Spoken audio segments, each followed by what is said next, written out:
Appleton Area School District. I am Chef Shelley Platten of Healthy Chef Shell, and I'm back with another cooking video for you. And I'm here in my still in the remodel stage farm kitchen. You may hear a blue jay or two squawking outside. I am out in the country filming this. And today we are going to be making a cozy fall flavors meal, which is just what we need when the temperatures are starting to get a little cooler, and that urge to have a little soup and have some of those delicious fall flavors such as like pear and pumpkin and squash and sweet potato and cinnamon and all those good things that we love in fall. So we're going to enjoy some of those flavors in these two easy dishes. We are doing a chicken and wild rice soup with sweet potato and kale, real easy to throw together. And also I'm going to be making a quick easy pear cranberry bar with a real healthy whole grain oat and chia and flaxseed crust. That is as good for dessert as it is for a snack, as it is for breakfast with a scoop of plain yogurt. It is just a wonderful, versatile, fruity, healthy bar for you to enjoy the flavors of fall. So we will be doing those two recipes. If you haven't seen me do these videos before, I am an adjunct instructor with Fox Valley Tech. I'm also culinary director at Riverview Gardens, and I have my chef business, which I do corporate wellness, school wellness, and I do private personal chefing. So, with all that out of the way, we will start with our dessert because, hey, let's do dessert first, right? It actually has to bake for about 20-25 minutes in the oven, so I've had this going so I can kind of time that with the soup. And what I did first was make the filling. The filling has been cooking away here. My kitchen smells heavenly. Oh, that smells so good. This very soupy kind of jammy mix here. Maybe hard to see. Gosh, I wish we had a smell button on here. This is a combination of red pears. I love using red Anjou pears because they just stay ripe for several days. You know how a yellow regular Bartlett pear is like perfect at noon, then by 2 p.m. it's already yellow and brown and bruised. Has about 2-hour window of opportunity. Red pears stay ripe and nice for several days on the counter, and they have a beautiful flavor, so I really love these red pears. And a pear, when it's gently pressable right around the base of the stem, that's how you tell it's ready to use. And I diced up about 3 large red pears and put them in here, so about 3 of these. I did about a half a cup of this Ocean Spray whole cranberry sauce, or if you want it really tart, you can just use fresh raw cranberries and throw those in if you want it like really tart. I also threw in about 1/4 cup of dried craisins, so you get a lot of cranberry flavor in here. We took an orange and we zested the orange on the outside with that like a fine grater or a shredder, and get that orange zest and some of the orange juice in there because orange and cranberry go together just absolutely wonderfully. And what else we put in there? A little bit of vinegar, about 1/4. Did I say vinegar? Oh my gosh, I'm losing my mind. Half a teaspoon of vanilla, not vinegar. Wrong V word. Vinegar would not be good in there. Although for acid, I did put a good squeeze of lemon juice, about 1 tablespoon of lemon juice in here, just to make it a little more tart because I used a cranberry sauce. If you use whole cranberries, skip the lemon juice. It'll be tart enough.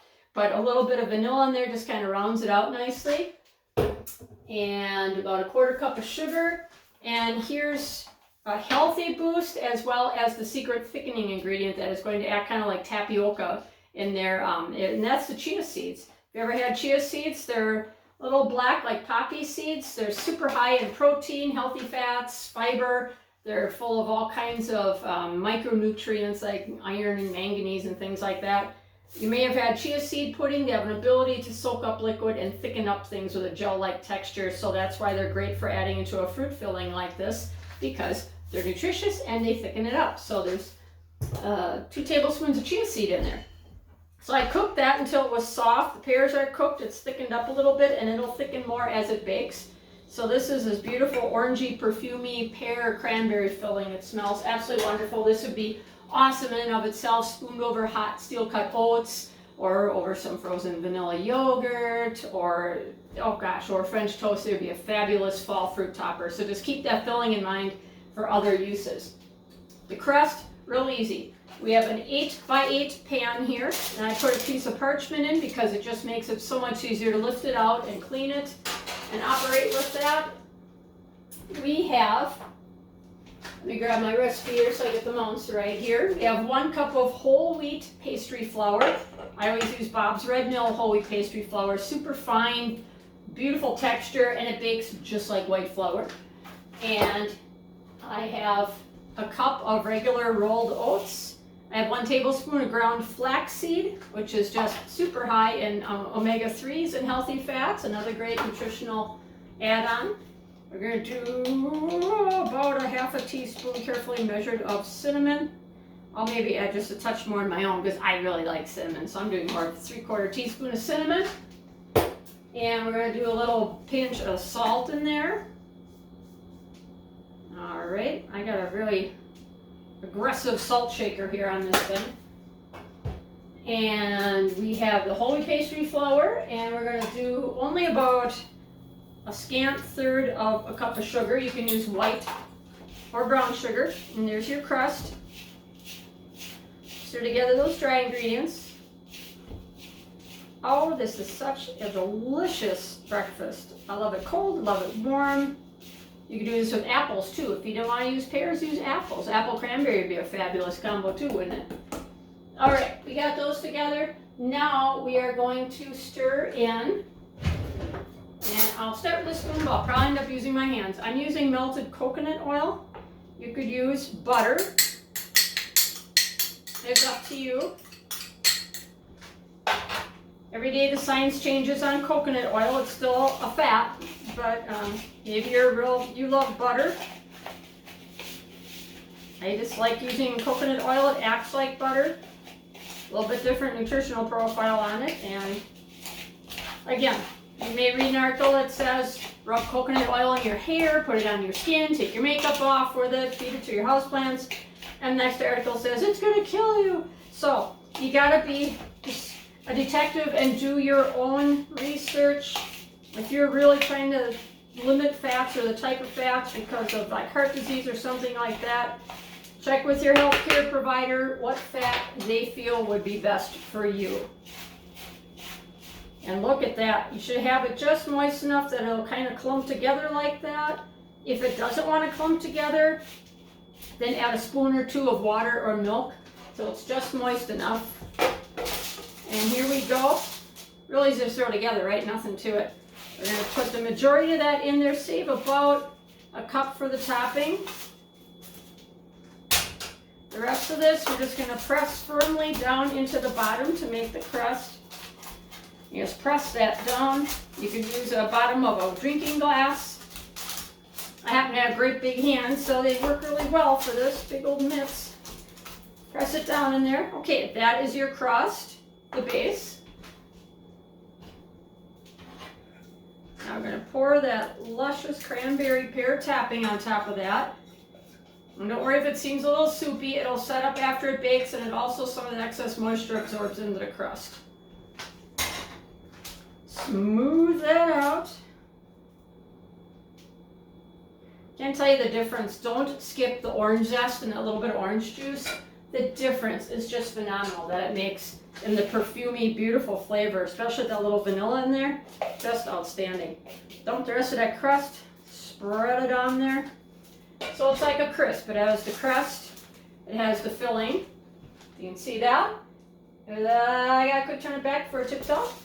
And crumble the rest of that topping over the top. If you like chopped walnuts, hazelnuts, you want some nuts chopped up on there, or even sunflower seeds, now would be a time to throw them on there. So this is going to get popped in the oven for 350, and we're going to bake it for about 25 minutes or so till the topping's lightly golden brown and the top filling is like bubbling and it feels nice and firm. So we will be back when these bars are done baking. They already smell so good.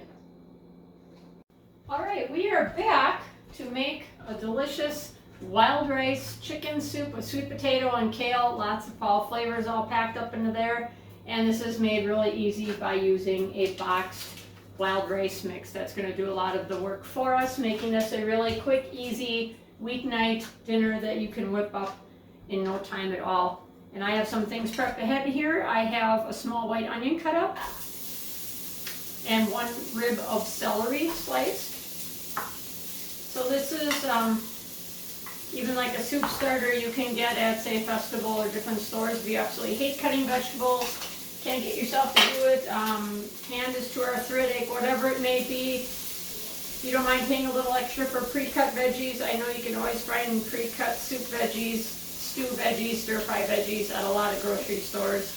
No sin in using some pre-cut veggies if that gets you to use veggies in your meals. I'm all for it. So we have our aromatics here, our celery and onions starting out. Let them build some flavor here. We're going to add some minced garlic to that.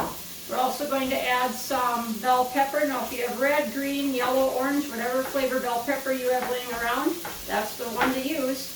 Don't make a trip just to the grocery store for this. So you know my recipes are always flexible. I want you to be able to use up what you got. But the farm markets, especially end of season farm markets, oh my gosh, you can go there and they're willing to get rid of bags of peppers and tomatoes and less than perfect end of season clearance. Great time to get yourself a whole bunch of red peppers to roast up and throw them in a Ziploc bag and have them on hand for pasta dishes, soups, scrambled eggs on a sandwich. Roasted peppers are so nutritious and they're delicious. You can chop them up, throw them in a dip, do just about anything with them. So those are a wonderful thing to have in your freezer. So we have some diced up red pepper that's going to be going in here in a minute. I have a small box of sliced white mushrooms. Now this soup is a chicken and wild rice soup. You can very easily make this vegetarian. You can leave out the chicken, and I would get a box of the baby Bella or the crimini mushrooms. They're still, you know, about this size, but they're very dark brown and they're real firm, and they make an absolute excellent meat substitute. And you would use, say, vegetable stock in there instead of chicken stock. So very easy to make this a super hearty, satisfying vegetarian soup and leave the chicken out completely. No one would be the wiser. It's still a wonderful soup. All right, we are going to get our garlic in here, and a good heaping 2 teaspoons worth there. Love me garlic. All right, let's get those bell peppers in there, because the onions and onions and celery have had a couple of minutes just to kind of soften up, get a little color. Let's get those sliced mushrooms in there. Mushrooms really add a tremendous amount of flavor to this soup. The juice that the mushrooms give off is just incredible. All right, I'm going to get my board just scraped off here a little bit. There's just a little excess stuff on in here. All right, now let's give this a stir. We got onions, celery, pepper, mushrooms, garlic. Man, this is smelling way too good already. So there we go, that nice colorful combo. That's cooking away here in my big old soup pot.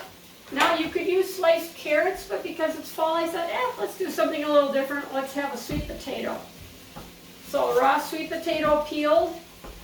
Again, anytime you're cutting a hard vegetable, get that left hand up like that, like to give you some torque on there, and get yourself cutting through a rougher vegetable like a squash or a sweet potato. Don't get your fingers under there.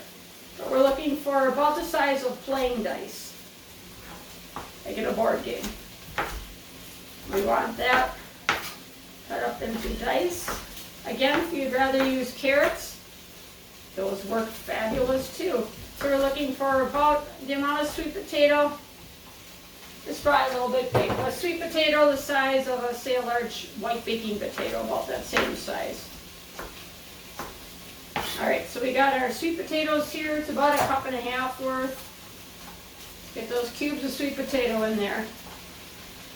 Now for our green, you can do 2 different things. If you want to add spinach, I would add the spinach right at the end, because spinach only takes that minute or 2 to just kind of blanch, and it's done.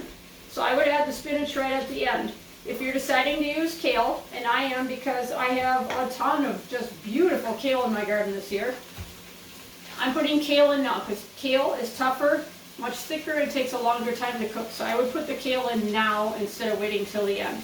Now kale leaves like this, I wash them thoroughly, but you don't want to use the stem on kale. It's always real woody. So I kind of strip it off the stem like that, and grab a hole, zoom, zip the stem right out like that, real easy. Just get it kind of started, and out comes the stem. Then you have these, like, looks like little pairs of pans made out of kale. It's so durable, it probably worked for pans.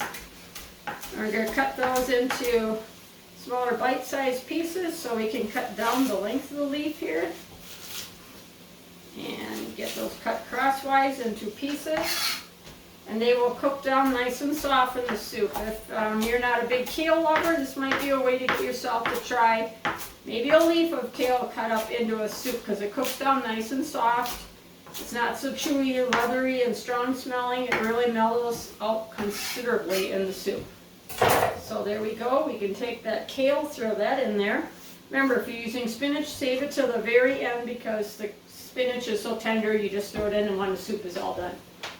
Our last ingredient here is, you can use either brand. Here's a Near East brand. If you like saving money like I do, I go to Aldi's for so many things. Same exact thing, garlic and herb flavored long grain and wild rice mix. Now you can certainly, I would love to put like a half a cup of real wild rice in here straight up, but that takes about an hour to cook wild rice. So if you happen to have some cooked wild rice in your Instapot or something to use up, certainly throw in wild rice. This is a soup that's done like in 20-25 minutes, so it's not going to be a quick soup if you use regular whole dry wild rice. That's why I'm using this mix as a convenience, as a way to make this a weeknight dinner. And also the seasoning packet is your salt, your garlic, your herbs, everything is in here. So it's just kind of a one and done.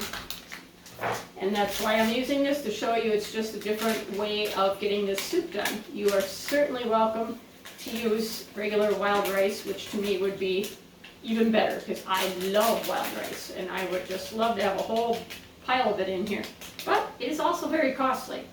Alright, there we go. The rest of the rice mix, so it's white rice and a combo of wild rice in there. And our soup liquid here is going to be 6 cups of chicken broth. I use like a bouillon base mixed with hot water. You can see some of it's in there, so make sure you get that all out. Bottom of the bowl, all the goodies there. Again, you can use veggie stock if you're doing this vegetarian. I happen to have some fresh thyme growing in my herb bed. Fresh thyme is wonderful in here. You don't need to do a whole lot of seasoning, because there's like the herbs in that seasoning packet, but if you happen to have some fresh thyme, make time for thyme. I tell you, make time for fresh thyme. There's just nothing like fresh thyme as an herb. Oh, so dill and thyme are my 2 favorite herbs. Can't explain it, there's just such a beautiful earthiness about thyme. It's got a pain with all them little leaves, but you just gotta kind of zip them off with your nail.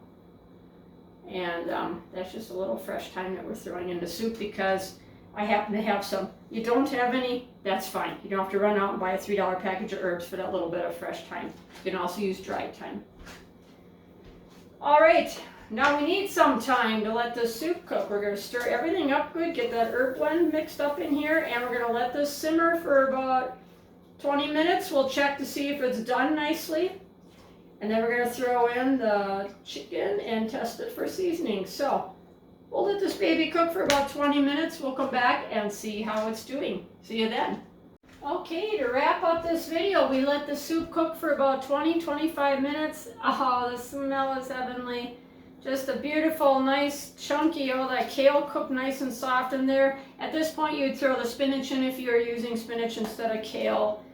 Just a nice chunky soup, all those big chunks of sweet potato in there, some red pepper. Just a fabulous soup, real simple, quick to cook. Now here's your diced cooked chicken. Could be rotisserie chicken, could be roasted, could be grilled chicken, whatever you got left. Throw that in there. Like I said, if you didn't want to be chicken, you could be vegetarian, and it would be just great having those extra big chunks of my crimini or baby bella mushrooms in there. So soup is ready to go at this point. I tasted it. It was plenty salty in my view from that box mix of rice, and also from the broth. There's enough salt in both of those. I didn't feel like adding any more salt. You could certainly add some more garlic, some pepper, and if you like your wild rice chicken soup creamy, at this point you could stir in like half, 3/4 cup of whole milk, or if you really want to be decadent, not care about the calories, half and half. You could stir in that cream right now to make it more creamy. I'm just going to leave it nice and brothy. The unique thing about this soup, as with any soup that has rice in it, or pasta for that matter, is it likes to drink up the broth. So if you serve this soup right away now, it's going to be soup with a nice broth. You wait an hour, there's not going to be a whole lot of broth. You'll have to add another cup or 2 of chicken broth to make it brothy. You leave it till tomorrow, the broth will be completely absorbed up into the rice. But here's the thing, it makes a great hot dish, it makes a great casserole without the broth too. It's just like a nice rice pilaf with chunks of chicken and vegetables.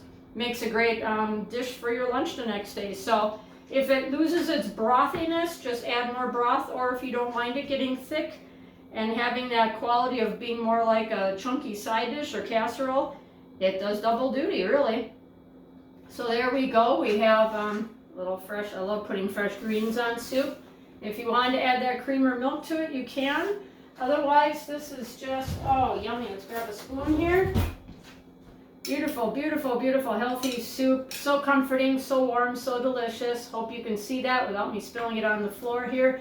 And here's our cranberry pear bar. Nice crumble top. You can see that beautiful cooked pear cranberry filling in there. Just a beautiful bar. You can just eat it as a bar. You can serve with yogurt, scoop ice cream, warm or cold. It's a breakfast. It's a snack full of fruit, full of whole fiber, grain, and lots of little extra goodies added to it. So that is our pear, crease, and cranberry bar for fall.